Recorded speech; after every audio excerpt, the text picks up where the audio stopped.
Thank you, Mr. President.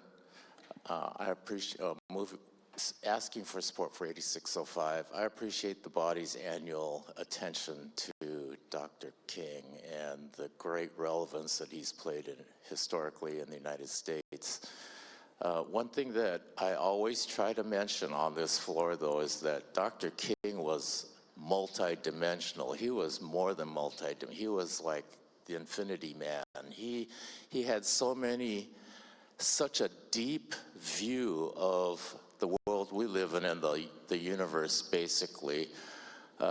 He tied economic justice to social justice and to civil rights, to anti-war movement, to opposing the military-industrial complex, to all of these things that, had we heeded his warnings back then, we would be in a much different place now. The black community here suffered from slavery for centuries and are still suffering the intergenerational effects from that. Yet the country has not apologized, really, or made any type of movement towards remuneration on that. We made minor steps, token steps, but the fact is there's huge disparities that remain. And I fought basically on the same side as Dr. King on many issues. Dr. King gave his life on a picket line, and I've told this story before, supporting the sanitation workers in Memphis because he drew that connection to economic justice as being meaningful to achieve real justice.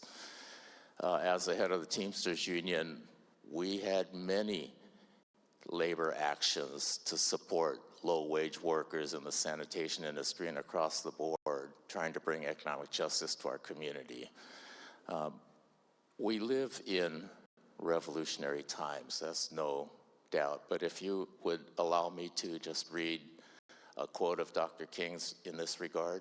Please proceed. Thank you, Mr. President.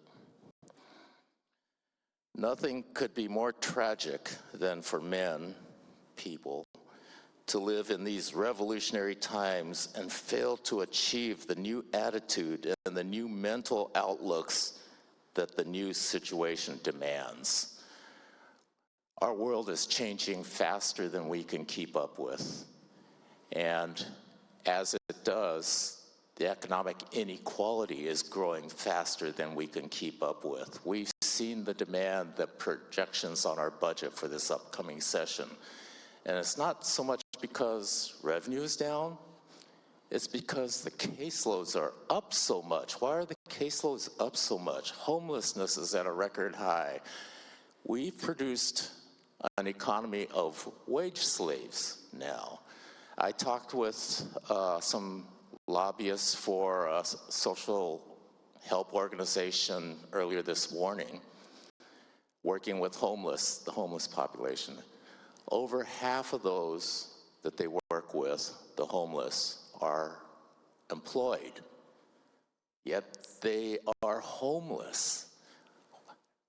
Our society cannot sustain this type of economy and economic division.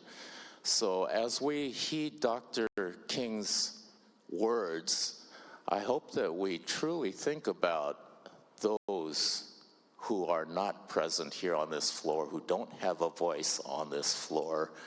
Those are the people that we are most committed to making sure have the same opportunities that all of those who we do represent have.